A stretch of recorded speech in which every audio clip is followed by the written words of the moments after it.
नमस्कार मंडळी, मी तुमची लाडकी ऋतुजा वावरे MK स्टुडिओ यूट्यूब चॅनलवर तुमच्या सर्वांचं स्वागत करते। मी आज आपल्यासमोर घेऊन आले विश्वविक्रमी महिला कीर्तन महोत्सव 2021। हाची नेमा आता न फिरे माघारी बैसले शेजारी गोविंदाचे, घरेरी घे आला पट्टराणी बळे वरिले सावळे परब्रह्म, बळयाचा अंगसंग आता तुका म्हणे नाही भयचिंता। आजच्या आपल्या महिला कीर्तनकार आहेत हरिभक्त परायण अंजलीताई केंद्रे। चला तर मग बघूयात त्यांचं कीर्तन।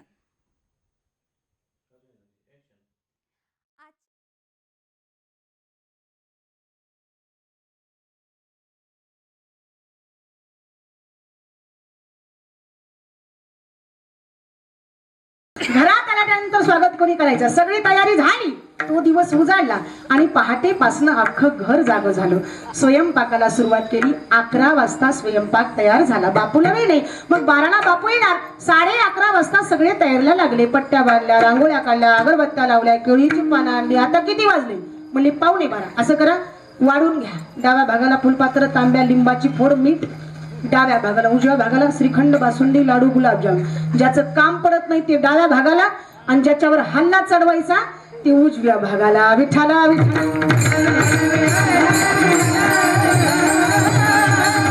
बरोबर वाढून झाले। सासूबाई म्हणली आता बापू येतील, जवळ आले असतील, आल्या आला जेवायला बसतील। 12 वाजले आणि फोनची रिंग वाजली। उचलला फोन सासूबाई। हॅलो, कोण बोलतंय? मी जावई। कुठं गावात नाही आहात का? नाही। कुठं? अमेरिका। सासू तर लटलटच कापायला लागली। म्हणजे येणार होता ना, येणार होतो, पण वेळेवर महत्वाचं काम निघालं, मी येऊ शकत नाही। फोनच आपटला सासूने। नुसता फोनवर राग नाही काढला, ताड ताड ताड ताड चालत आली ते पंक्तीत। ते VIP बसले होते। सासूबाईंनी लाल भून डोळे केले आणि विजय सारखीकडे आली, म्हणली घ्या फोन। आता त्यांचा काय दोष आहे का? तुम्ही तू नको काळजी करू, फक्त केळीची पानं शिल्लक ठेवतो, लिंबाच्या साली सहित चावून खातो, अजिबात फिकर करू नको। तुटून पडले, ती लिंबाची साल सुद्धा चावून खाल्ली। ते पात्रावरचं मीठ हाताला पुसून टाकलं, स्वच्छ पात्र केली, तरी सुद्धा सासू म्हणली स्वयंपाक वाया गेला। डोकं चला बरं, काहीच नाही ठेवलं या 60 लोकांनी, तरी सासू म्हणली स्वयंपाक वाया गेला। बरोबर आहे तिचं का? तर ज्याच्यासाठी केला आणि तो नाही आला म्हणून स्वयंपाक वाया गेला।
महाराज तर आलेला जन्म वाया गेला। 100 वर्षाचा कालखंड आहे, पण या 100 वर्षाच्या कालखंडात काही लोकांना काय प्राप्त करावं हेच कळालेलं नाही। म्हणून एका हाताने कर, दुसऱ्या हाताने भर, इथेच कर तू, इथेच भर तू, रडशील जन्म भरी रे बेड्या, रडशील जन्म भरी रे बेड्या, रडशील जन्म भरी रे बेड्या, रडशील जन्म भर।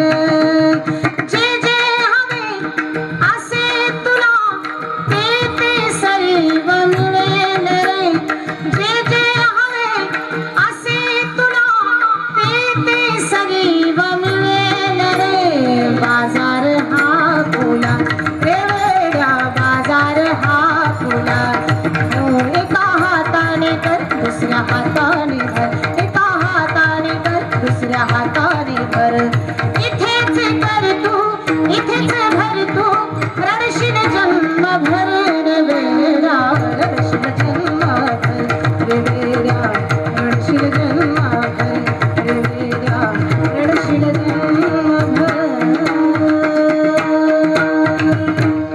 आयुष्यभर जर रडू नये असं वाटत असेल तर या जन्मामध्ये आल्याच्या नंतर चांगलं कार्य करा आणि ते कार्य आमच्या साधू संतांनी केलं. कारण ए साते आलिया वळंगा शारंग धरू आणि या सर्व गोष्टीमध्ये ते निपुण असल्यामुळं त्यांना माहिती झालं नाही तरी संसारू जाईल या सगळ्या गोष्टी ज्ञात असल्यामुळं ज्ञानोबारा या ठिकाणी पुन्हा पुन्हा अशा अज्ञानी जीवाला सावध करताना सांगतात, बाबा रे या सगळ्या गोष्टीचा अनुभव मला आहे आणि मला असल्यामुळं मी तुम्हाला सांगतोय अभंगाच्या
अतिशय सुंदर.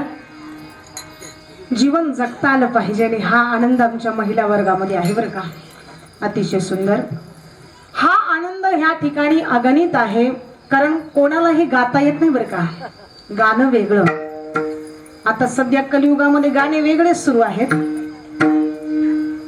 पण ज्या भक्तगणांनी भगवंताच्या चरणावरती प्रेम समर्पित केलं ते प्रेम वेगळं. ज्या गोपींनी भगवंताच्या भक्तीवरती प्रेम समर्पित केलं ते प्रेम वेगळं. आणि आमचं आता सध्या कलियुगामध्ये प्रेम वेगळं आहे. पाहायला गेलं तर आताची जर गाणी आम्ही ऐकली ना तर असं वाटतं की ही पुन्हा ऐकूच नाही, कारण त्यांचा अर्थच काही कळत नाही.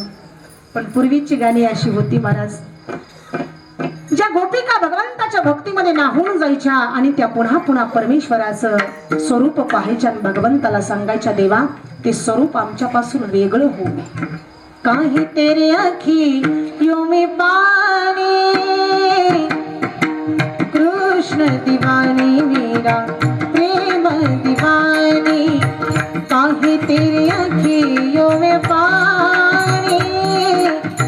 कृष्ण दीवानी मेरा प्रेम दीवानी, सबके दिल में मुरली बजाओ, नाच नाच सारे जग को नचाओ, नाच नाच सारे जग को नचाओ। सिर भरा नहीं है मेरी राधा नहीं है मेरी रानी, ओ राधा नहीं है मेरी रानी, राधा नहीं है मेरी रानी, काहे तेरी अखियों में पानी। कृष्ण दीवानी मेरा प्रेम दीवानी, कृष्ण दीवानी मेरा प्रेम दीवानी, कृष्ण दीवानी मेरा प्रेम दीवानी। या गाण्याचा अर्थ सरळ सरळ समजतो महाराज। भगवंताच्या डोळ्याकडे पाहिल्याच्या नंतर ज्या भक्ताला अगदी डोळ्यामध्ये एक थेंब जरी पाणी आलं ना, तर भगवंताची भक्ती केलेली सफलता प्राप्त झाली। विठ्ठल विठ्ठल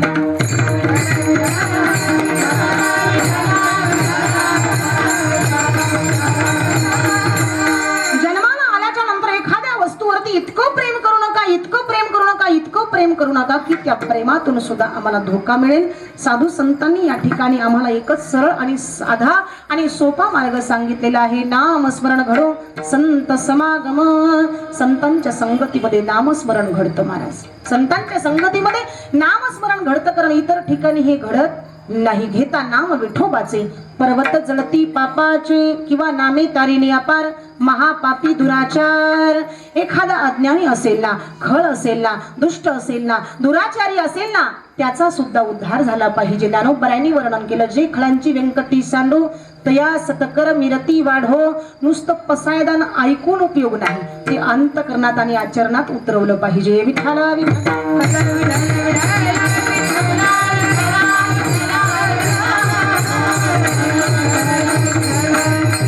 जन्माला आलात ना, मग सार्थकता प्राप्त करून घ्या महाराज। सार्थकता विशेष फार महत्व आहे की जीवन जगत असताना आम्हाला किती लोकांनी चांगलं म्हटलं याला महत्व नाही, पण जीवन जगत असताना 24 तास आम्ही कसं वागतो यालाही तितकंच महत्व आहे। 24 तास आम्ही कसं वागतो यालाही तितकंच महत्व आहे। ए साते आलिया वळंगा शारंभरू, आणि इथं आल्याच्या नंतर या गोष्टी जर नाही कळाल्या तर नाही तरी संसारू जाईल रया। आईला जन्म वाया जाणार आहे, फुकट जाणार आहे महाराज। फुकट जाऊ नये याच्यासाठी आम्हाला चांगलं कार्य करायचं आहे, कारण भगवान परमात्मा आमच्या जवळ आहे।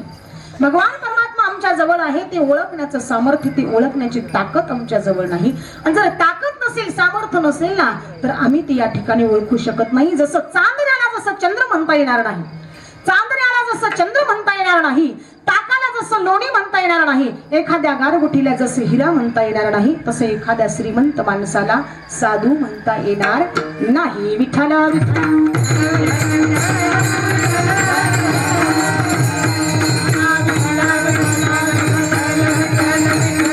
त्याच्यासाठी फक्त मन त्या ठिकाणी ताब्यामध्ये पाहिजे, पण कलियुगामध्ये आता मनच ताब्यामध्ये राहिलं नाही ना। मन चंचल हे भारी फिरत या वाऱ्यावरी, बोलो ना हो हरी हरी जय जय पांडुरंग। मन चंचल हे भारी फिरत या वाऱ्यावर, बोलो ना हो हरी हरी जय जय पांडुरंग, जय जय पांडुरंग हरी जय जय पांडुरंग, जय जय पांडुरंग हरी जय जय पांडुरंग हरी। मन फार त्या ठिकाणी अगदी विचित्र आहे महाराज, की ते आम्हाला इथं बसल्या बसल्या आता कुठे घेऊन जाईल काही सांगता येत नहीं। मन बड़ा चंचल है, कैसे तेरा भजन करूं, जितना इसे समझाओ उतना ही मचल जाए। ये मन बड़ा चंचल है, कैसे तेरा भजन करूं, जितना इसे समझाओ उतना ही मचल जाए। ये मन बड़ा चंचल है, कैसे तेरा भला करू. मनावरती ताबा मिळवता आला पाहिजे, मनावरती ताबा, आणि तो ताबा आमच्या साधू संतांनी मिळवलेला आहे. विठ्ठल विठ्ठल.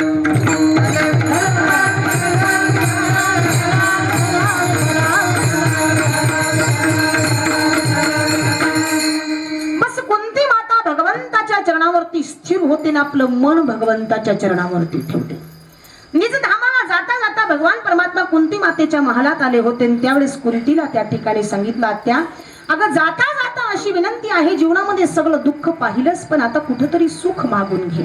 त्यावेळेस कुंती माता सांगते, दुःख में सुमिरन करे सुख में न करे कोई, जो सुख में सुमिरन करे दुःख काय को होई. दुःखामध्ये त्या ठिकाणी सुख प्राप्त होतं, दुःखामध्ये सुख प्राप्त होतं, आणि परमेश्वराच्या चरणाजवळ एकच मागते, देवा माझी एकच अपेक्षा आहे, काय इतना तू करना स्वामी, जब प्राण तन से निकले गोविंद नाम लेकर, जब प्राण तन से निकले इतना तू करना स्वामी, जब प्राण तन से निकले गोविंद नाम लेकर, जब प्राण तन से निकले. श्री गंगा जी का तट हो, यमुना का बंसी वट हो, श्री गंगा जी का तट हो, यमुना का बंसी वट हो, मेरा सावरा निकट हो, जब प्राण तन से निकले इतना तो करना स्वामी, जब प्राण तन से निकले. बस आता दृष्टी पुढे ऐसाची तू राही, जो मी तुझ पाहे पांडुरंगा. दृष्टीच्या समोर ती मूर्ती पाहिल्याबरोबर आनंद प्राप्त झाला. विठ्ठल विठ्ठल.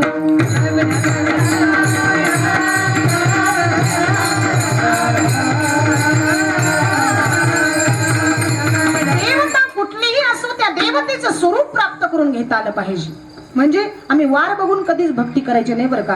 रविवार आला वेगळीच भक्ती, सोमवार आला वेगळीच भक्ती, मंगळवार आला वेगळीच भक्ती, बुधवार आला वेगळीच भक्ती. अशी भक्ती करत जर आपण चाललो ना, तर आम्हाला भगवंताची प्राप्ती होणार नाही. वार बघून भक्ती करण्याच्या ऐवजी फक्त या ठिकाणी भगवंताला आपलं मन द्या.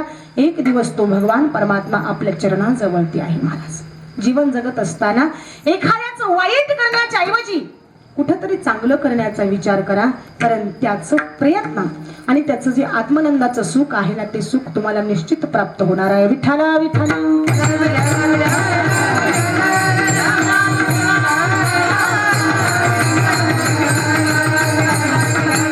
ठीक आहे महाराज, पण ज्यांच्यासाठी आम्ही जीवनामध्ये सगळं काही करतोय ना, एक एक क्षण वाया घालवतोय आमच्या जीवनातला, ती सुद्धा आमचे नाहीत अभंगाच्या दुसऱ्या चरणात. कवनाचे माय बाप, कवनाचे गणगोत, कवनाचे माय बाप, कवनाचे माय बाप,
मध्ये या ठिकाणी महाराज वर्णन केलेलं आहे. कवनाचे मायबाप कवनाचे गणगोत मृग जळावत जाईल रया. मायबाप ज्ञानोबारायांचा प्रश्न आहे, ज्यांच्यासाठी आपण हे जगत पाहतोय ना, ज्यांच्यासाठी आपण हे जगत पाहतोय ते मायबाप देहाचे की जीवाचे, आत्म्याचे की इंद्रियाचे? प्रश्न आहे. देहाचे म्हणावे तर देह सार्वजनिक संपत्तीमध्ये मोडतो. याचे मायबाप म्हणतात बाळू माझा, बाळू म्हणतो देह माझा, यमराज म्हणतात देह आमचा आणि पंचमहाभूत म्हणतात देह आमचा. मग एका वस्तूवर जर चार चार माणसं हक्क दाखवायला लागली तर त्या वस्तूला मालकीची म्हणतात का सार्वजनिक? सार्वजनिक. माऊलींचा प्रश्न संभवणार नाही. मग देहाचे नाही तर जीवाचे म्हणा. जीव पाहुणा, घरमालक नाही. पाहुणा येतून जातो त्याला म्हणतात पाहुणा. पण कलियुगातले पाहुणे असे निघाले, एकदा घरात शिरले बाहेर जायचं नावच घेत नाही. विठाला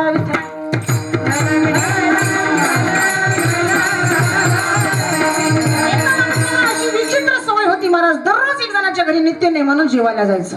पंच पक्वानाचं ताट खायला भेटलं, पण असा विचार केला दररोज एक जणाच्या घरी जाण्यापेक्षा आपण इथंच यायचं म्हटलं. 4 दिवस झाले, 8 दिवस झाले, 10 दिवस झाले. बायको मात्र एवढी कंटाळली आणि पती परमेश्वराकडे बघितलं, सांगितलं हे बघा तुमचा संबंध असेल पण मी जमवून घेणार नाही. तू म्हणला ऐकून तर घे. अगं मला काही बोलता येत नाही. दररोज स्वयंपाक चांगला करतेस ना? हो, पण आजही चांगला कर, पण त्याच्यामध्ये मीठ जास्त टाक. तू का टाकलंस म्हणून मी हातात काटे घेतो. तू घरामध्ये धावत जायचा, मी क्वाटवरती बदा बदा बदा बदा मारल्यासारखं सोंग करतो. तू मोठ्या मोठ्यानं रडायचं. आपल्या दोघांचं भांडण बघून ते पळून जाईल. नित्य नेमानं 8 वाजले, बेल वाजवली. बेल वाजवल्याबरोबर दरवाजा काढला. काय करताय पाटील? म्हणले जेवण. या जेवायला. बसले. पहिला घास तोंडात घातला, काहीच बोलत नाही. दुसरा घास तोंडात घातला, काहीच बोलत नाही. तिसरा घास तोंडात घातला, काहीच बोलत नाही. म्हणले आता आपणच बोललं पाहिजे. पत्नीकडे बघितला आणि प्रश्न केला, काय ग म्हणे? दररोज स्वयंपाक चांगला करतेस, आज काय तुझ्या अंगात भूत शिरलंय? तिने म्हणली खायचं असलं खायचं नाही तर फेकून द्यायचं. मला उरपाट बोलतेस? जेव्हा हातामध्ये काठी घेतली आणि क्वाट वरती बदा बदा बदा बदा बदा बदा मारल्यासारखं सोंग केला. याने विचार केला आता इथं थांबून उपयोग नाही, आपण जरा घराच्या बाहेर जाऊन थांबावं. 2 तास घराच्या बाहेर जाऊन थांबला. 2 तास भांडण चाललं, पण 2 तासाच्या नंतर भांडण शांत झालं. पतीने पत्नीकडे बघितलं आणि पत्नीने पतीकडे बघितलं. पतीने पत्नीशी प्रश्न केला, बघ मी कसं मारल्यासारखं केलं? ती म्हणली मी काय तुम्हाला एवढी वेळी वाटली? मी बी कसं रडल्यासारखं केलं. ओसरीवरून घरात उडी टाकली. म्हणलं मी बी कसं गेल्यासारखं केलं.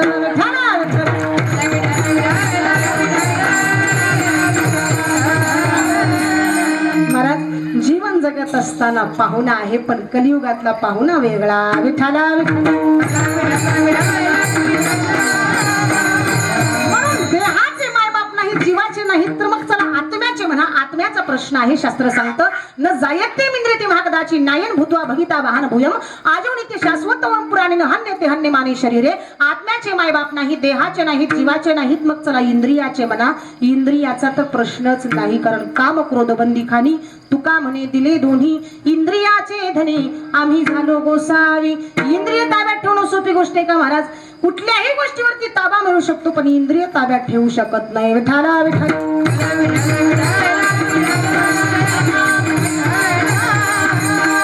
अनेक ऋषी मुनींना अनेक संतांना इंद्रिय ताब्यात ठेवता आले नाहीत. वासनेच्या संगी नको जाऊ म्हणा. पाहत्या रावणा केसी झाले, इंद्रा पडली भग, चंद्र झाला काळा, नारद चुकला चाळा भजनाचा. म्हणून इंद्रिय ताब्यात ठेवणं सोपी गोष्ट नाही. कवनाचे मायबाप कवनाचे गणगोत मृग जळावत जाईल रया. मायबाप देहाचे नाहीत, जीवाचे नाहीत, इंद्रियाचे नाहीत, आत्म्याचे नाहीत, मग मायबाप कुणाचे आहेत? नाही रे नाही कुणाचे कोणी.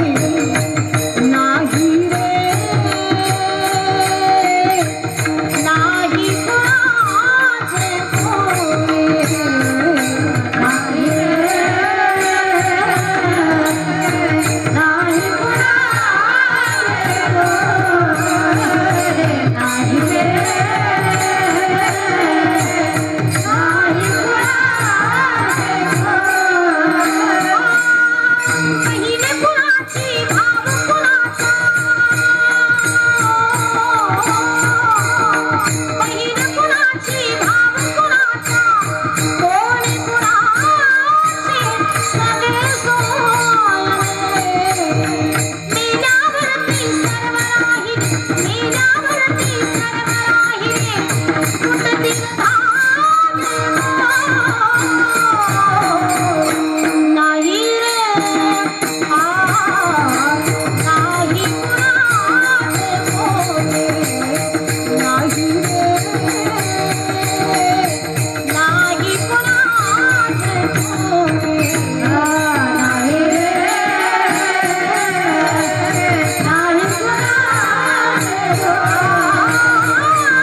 नसवे रे कोणी अंती जाशील एकल प्राण्या माझे माझे म्हणून. बस जीवन जगत असताना सोबत काही येत नाही महाराज. तुमच्या आमच्या भागात सारखं ठरलेलंच मटेरियल आहे. मेल्याच्या नंतर माणसाच्या सोबत काय काय जातं. 500-600 गवऱ्याचा उंडा, बांधायला सुतळीचा बिंडा, पाणी प्यायला खापराचा हांडा, फोडायला खडकावरला धोंडा. याच्यापेक्षा काही वेगळं जातं का? याच्यापेक्षा काही वेगळं जात नाही. श्रीमंत असू द्या गरीब असू द्या सगळं काही सारखंच. विठ्ठला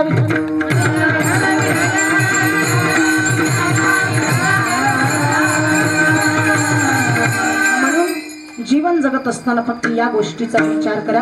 आम्ही किती संपत्ती कमावली याला महत्व नाही. आम्ही संपत्ती किती कमावली याला महत्व नाही, तर विशेष फार महत्व म्हणजे जीवनामध्ये माणुसकी किती कमावली. जीवनामध्ये माणुसकी किती कमावली याला विशेष फार महत्व आहे. ज्यांच्यासाठी जीवन जगतोय ना दादा ते सुद्धा आमचे नाहीत. कारण क्या खूबसूरत अल्लाहने तुझे बनवाई, राम भजन बिना देखो यारो चुप खाली गमाई. आवट हात का मानव देह अल्लाह तुझिया दिया, खाया पिया सुख से सोया नाहक जमाना खोया. मेरा मेरा सब ही मेरा जन्म भर ही मिलाया, 184 गिर की नारी यही फल पाया. कौन किसी के साथी यारो कौन किसी का सगा, अंत काल की सुध रखना यही पावे दगा. कहत कबीर सुन भाई साधु राम नाम सबसे मीठा, इधर उधर काय को देखे सब ही बाजार झूठा. म्हणून कवनाचे मायबाप कवनाचे गणगोत बसे लावलेले संबंध आहेत. जसं कोणाचा कोणाशी नगडे संबंध आहे शुद्ध बुद्ध ठाईची ठाई. विठाला विठ्ठल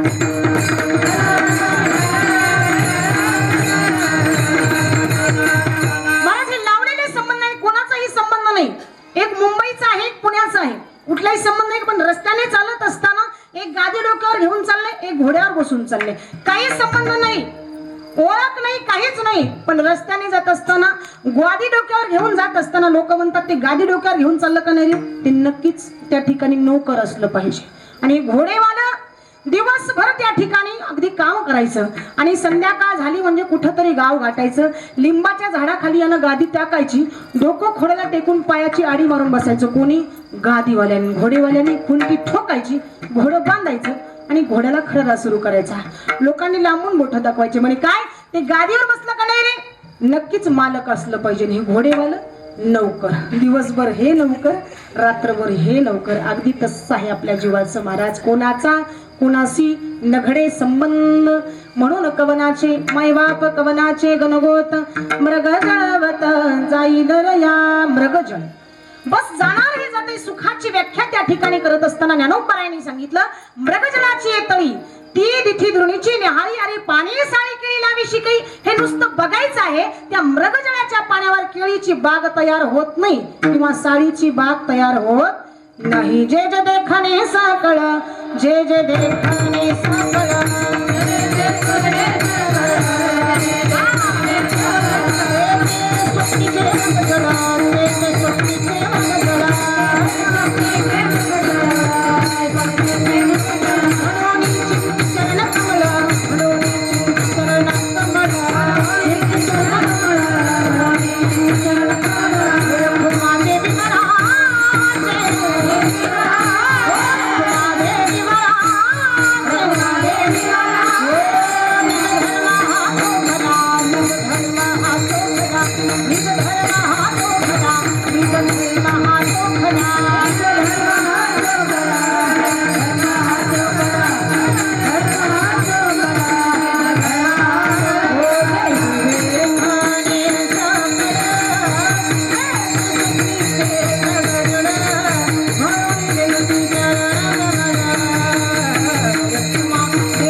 चरण कमळ रखुमा देवी वराचे महादेवजी फक्त जगत सपना. पण ज्ञानोबाराय हे स्वप्नीचे मृगजळ आहे. ज्ञानोबाराय हे स्वप्नीचे मृगजळ आहेत म्हणून कवनाचे माईबाप कवनाचे गणगोत मृगजळावत जाईल रया.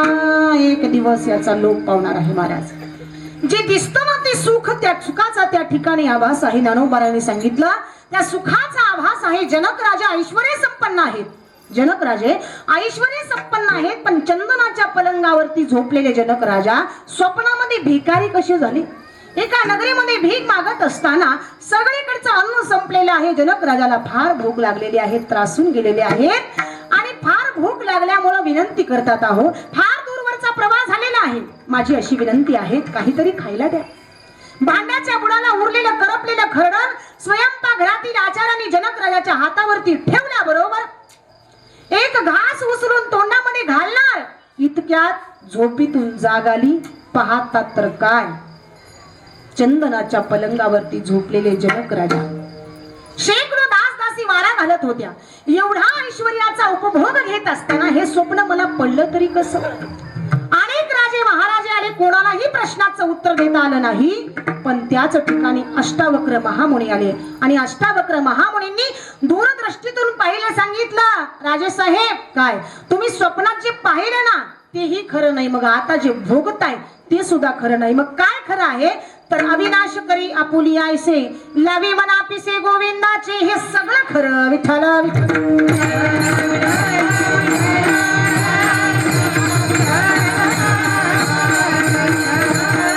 भगवंताविषयी वेड लागलं पाहिजे, भगवंताविषयी प्रेम निर्माण झालं पाहिजे. वेडा झालो लाचावलो भक्तीशी. नुसतं वेड होऊन चालत नाही महाराज. भोळा वेगळा, संसारिक भोळा वेगळा आणि परमार्थिक भोळा वेगळा. भगवंतासाठी वेड व्हायचंय ना तर माणसाने जीवन जगत असताना असं वेड झालं पाहिजे की तन मन आणि धन या तिन्ही गोष्टी भगवंताच्या चरणावर समर्पित करायच्या. लक्षात घ्या तुम्ही, एक वेळा दवाखान्याच्या आवारामध्ये फिरत असताना सारखं त्या ठिकाणी काय करायचा, भिंतीला जायचं आणि कान लावून पाहायचा. भिंतीला जायचं, कान लावून पाहायचं आणि त्याला असं वाटायचं की या भिंतीतून मला काहीतरी ऐकूच येते. 6 महिने झालं त्याचा एकच क्रम सुरू होता की भिंतीला जायचं, कान लावायचं आणि परत फिरायचं. अर्धा तास थांबायचं भिंतीच्या जवळच. डॉक्टर साहेबांना असं वाटलं की निश्चित याला भिंतीतून काहीतरी ऐकू येत असेल. एक दिवस डॉक्टर साहेबांनी विचार केला, जर याला एवढं काही ऐकू येत असेल तर मला सुद्धा निश्चित ऐकू येणार. डॉक्टर साहेब भिंतीच्या जवळ गेले, भिंतीला कान लावून बसले. कमीत कमी अर्धा तास झालं पण भिंतीतून काही ऐकूच येत नव्हतं. ते वेड्याच्या जवळ गेले, सांगितलं, बाबा गेली 6 महिने झाले या भिंतीला कान लावून बसतोस, तुला आतापर्यंत काही याच्यातून ऐकू आलेलं आहे का. त्यांना सांगितलं, मलाच काही ऐकू आलेलं नाही तर तुम्हाला काय ऐकू येईल. विठ्ठला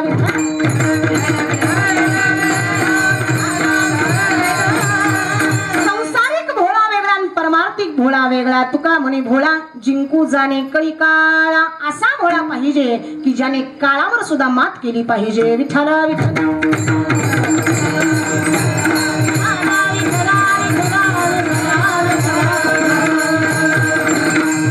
आणि अशी काळावर मात आमच्या साधू संत महात्म्यांनी केलेली आहे.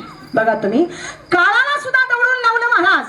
काय काळाला सुद्धा दौडून लावलं असं कार्य कोणाचं आहे. तुकाराम तुकाराम नाम घेता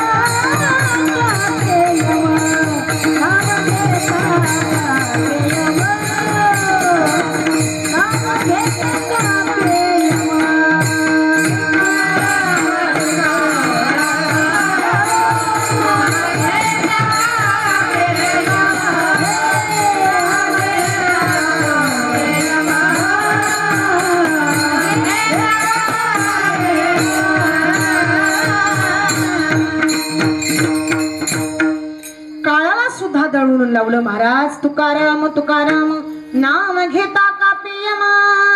त्या तुकोबरायाने, त्या ज्ञानोबरायाने, त्या सच्चिदानंद बाबांनी ज्या वेळेस त्याच बाबांची प्रेत यात्रा निघाली, बाबांची पत्नी धावत पळत ज्ञानोबरायांच्या चरणावरती लागली आणि ज्ञानोबरायांच्या चरणावरती मस्तक झुकून सांगते, बाबा मला आशीर्वाद द्या, सौभाग्यवती भव. आशीर्वाद दिला महाराज.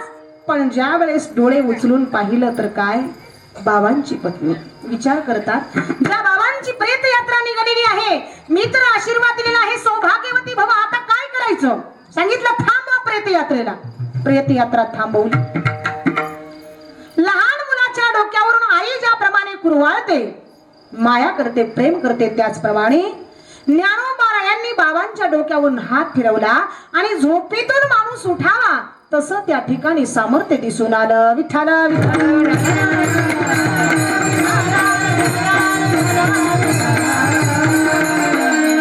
ही वारंवार कीर्ती आमच्या साधू संतांच्या जीवनामध्ये आहे महाराज.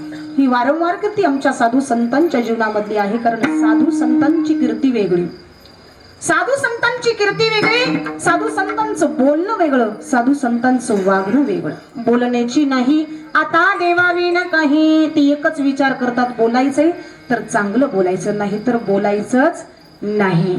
कारण एखाद्या वेळेस भुकेला असेल ना, त्याला जर त्या ठिकाणी आपण तृप्त केलं तर त्याचा आशीर्वाद आपल्याला प्राप्त होतो.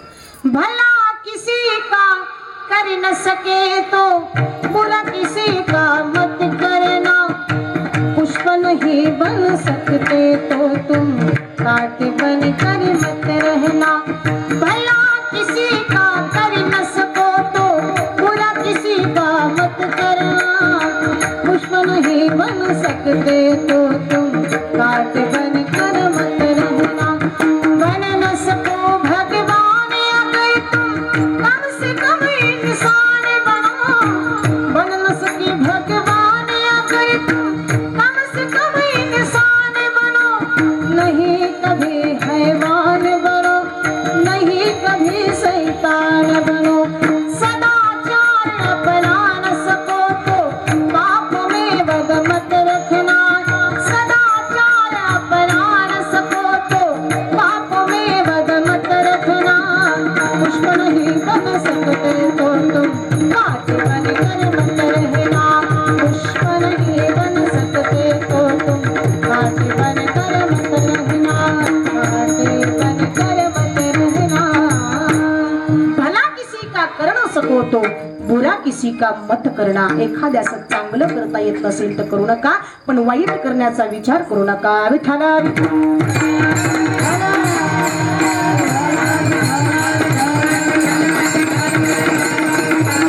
आणि म्हणून नामातून उद्धार आहे महाराज. ते नामचिंतन आमच्या सर्वसामान्य साधकाने घेतलं. सर्वसामान्य साधकाने घेतल्यामुळे त्याच्या जीवनामध्ये असा परिणाम झाला की त्याने जे काही कार्य केलेलं आहे ते कार्य सफल झालं. त्याने जे काही कार्य केलेलं आहे ते सफल झालं. कारण नाम घेता कापे यम, नामात एवढी ताकद आहे. व्यावहारिक नाम वेगळं आणि परमार्थिक नाम वेगळं. नाम आणि नाव या दोन्ही गोष्टीमध्ये फरक आहे. नाम आम्ही भगवंताचं घेतोय, पण नाम घेत असताना आणि नाव घेत असताना विशेष फार त्या ठिकाणी महत्व सांगितलं महाराज. आम्ही व्यावहारिक नावामध्ये त्या ठिकाणी पाहता कुठल्याही गोष्टीमध्ये नाव गंगाबाई ठेवलं, पण तिचा जर पाण्याचा पत्ता नसेल तर गंगाबाई नाव घेऊन त्या ठिकाणी उपयोग नाही. नाव त्या ठिकाणी ज्ञानेश्वर ठेवलं, पण ज्ञानाचा जर पत्ता नसेल तर नाव ठेवून सुद्धा उपयोग नाही. नावावर आचरण असावं. विठ्ठल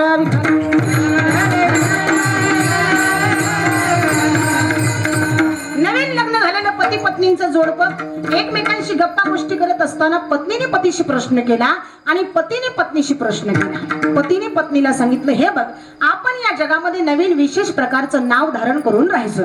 ती म्हणली, कशाची गरज आहे? म्हणलं, ऐकून तर घे, नाव बदलून ठेवायचं. काय नाव ठेवायचं? म्हणलं, तुझं नाव जिलेबी, माझं नाव लाडू.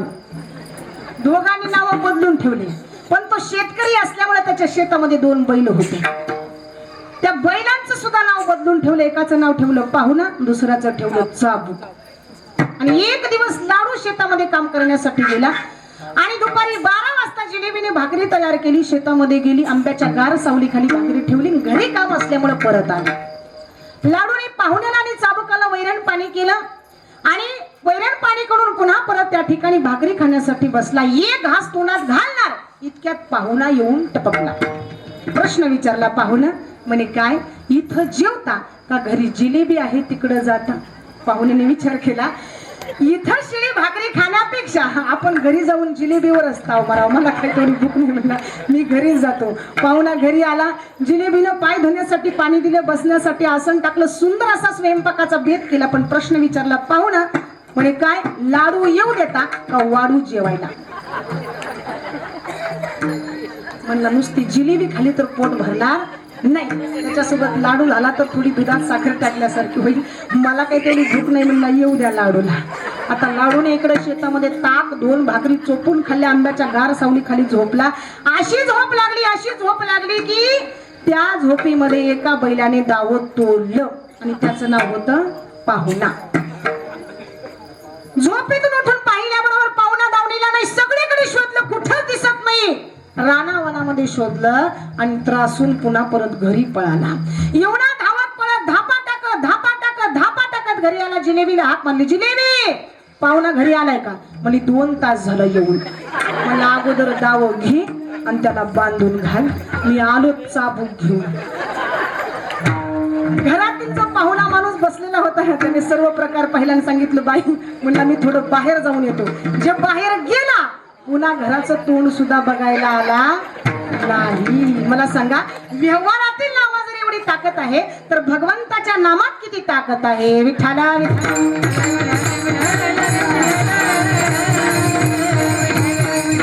म्हणून भगवंताचं नामचिंतन सरळ आणि सोपं आहे महाराज. ते नामचिंतन घ्यायला लाज वाटता कामा नाही. बस जीवन जगत असताना आम्ही ज्यांच्यासाठी जगतोय ना ते सुद्धा आमचे नाहीत. कवनाचे मायबाप कवनाचे गणगोत मृग जळावत जाईल या. पण याच्यापासून जर आम्हाला अलिप्त राहायचं असेल तर काय करावं. अभंगाच्या विषयाच्या समसुख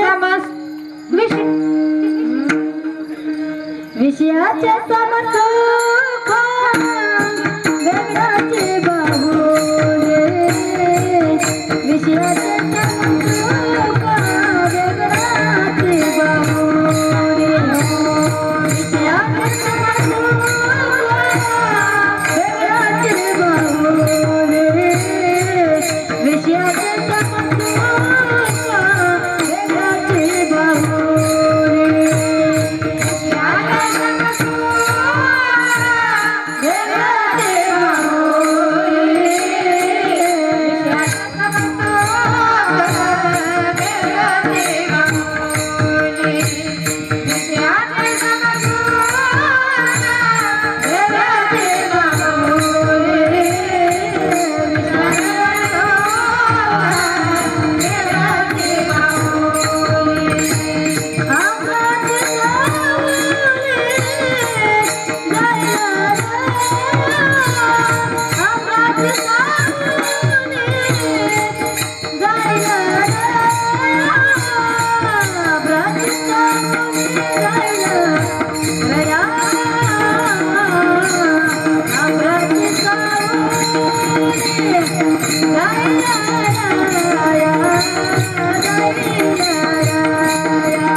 ज्ञानोबारायांनी वर्णन केलं. विषयाचे समसुख वेगळाची बाहुली आभराची सावली जाईल रया.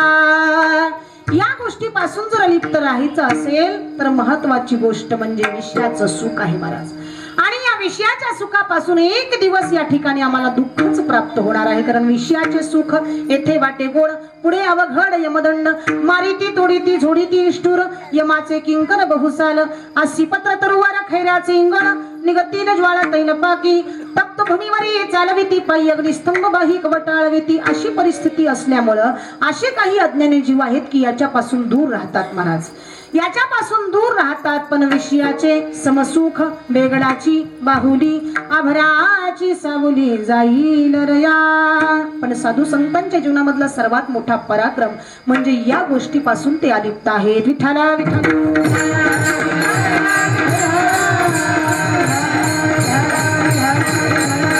आळपता कामा नये.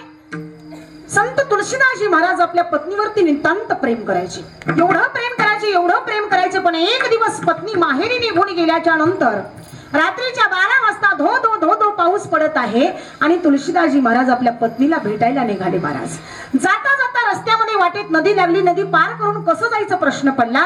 पण नदी पार करता करता अगदी वाटेमध्ये एक ओंडका भेटला. त्या ओंडक्यावरती बसले आणि नदी पार करून पलीकडे पोहोचले. गावामध्ये आल्याच्या नंतर 3ऱ्या मजल्यावरती रत्नावली राहत होती. आता तिला भेटायचं कसं आणि बोलायचं कसं तर खिडकीच्या जवळ जाऊन थांबले. हातात दोरी घेतली आणि दोरीला पाहिला बरोबर वरती चढत आले. दरवाजा वाजवला. बेल वाजवल्याबरोबर त्या ठिकाणी दरवाजा काढला. रत्नावलीने तुलसीदासजी महाराजांकडे पाहिला आणि प्रश्न विचारला, अहो रात्रीचे 2 वाजलेत, एवढ्या रात्री अंधारी रात्र आहे, धो धो पाऊस पडत आहे, तुम्ही कशासाठी आलात. अगं मी तुला भेटण्यासाठी आलो. पण कशासाठी आलात. अगं मी तुला भेटण्यासाठी आलो. पण कोणती गाडी घेऊन आलात. तू नाही का माझ्यासाठी ओंडका पाठवला होतास. ज्यावेळेस पहाट झाली नदीवरती जाऊन पाहिलं महाराज तर तो ओंडका नव्हता तर ते एक मेलेलं प्रेत होतं. मेलेल्या प्रेतावरती बसून तुळशीदासजी महाराज आपल्या पत्नीला भेटायला आले होते. एवढंच नाही तर खिडकीच्या जवळ जाऊन पाहतात तर ती दोरी नव्हती तर तो एक जिवंत साप होता. सापाला धरून खिडकीपर्यंत येऊन पोहोचलेले तुळशीदासजी महाराज पत्नीच्या डोळ्याकडे पाहतात आणि त्याच ठिकाणी त्यांना पश्चाताप झाला आणि रत्नावलीने तुळशीदासजी महाराजांना फार मोठा उपदेश केला. हो तुम्ही माझ्या हाडामासार एवढं प्रेम करत आहे ना, एवढं जर प्रेम तुम्ही भगवंतावर केलं तर निश्चित तुम्हाला भगवंताची प्राप्ती होईल. विठ्ठला विठ्ठला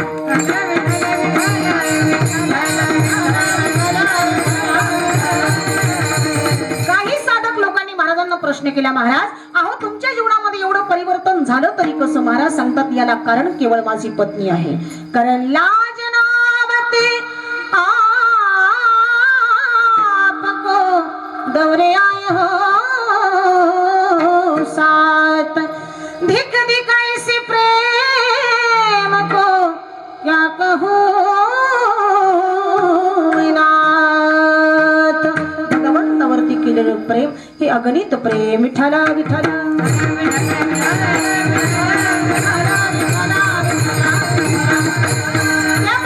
समाधान आहे. प्रेमाविन नाही समाधान.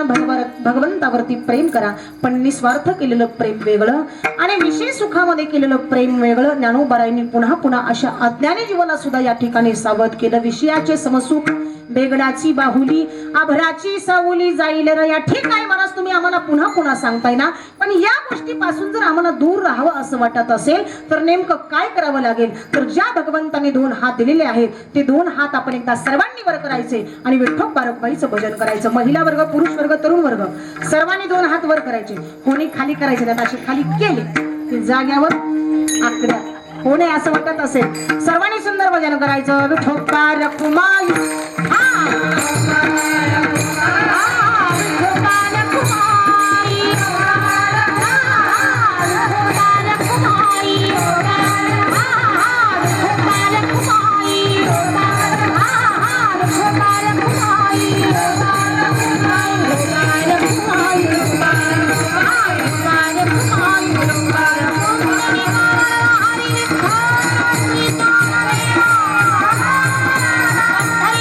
भगवान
तर मग मंडळी, कसा वाटला आमचा आजचा भाग?